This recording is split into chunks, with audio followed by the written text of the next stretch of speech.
Hi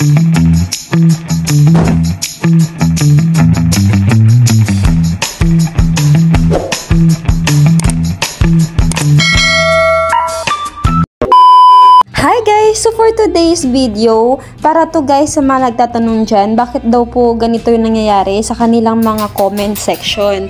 Kasi guys, ito yung lumalabas pag tuwing nagko-comment sila, will appear when online. Online naman daw sila guys, okay naman daw yung ano nila, internet.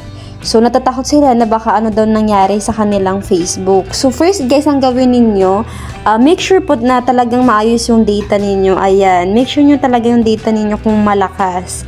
Ayan.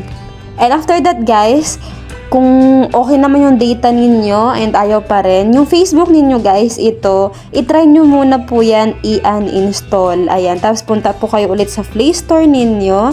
Tapos i-search nyo ulit guys yung Facebook. Ayan.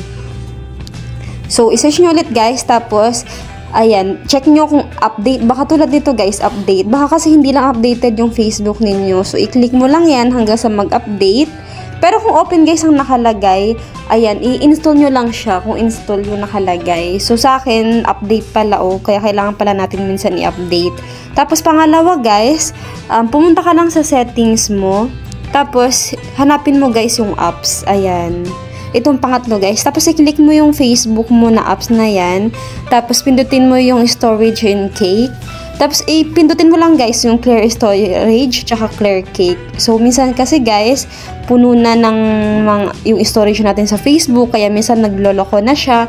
So, ayan guys, i-click mo lang yung dalawang yan. So, ganun lang guys kadali. I-try mo yung tatlong step na yun, baka gumana sa'yo.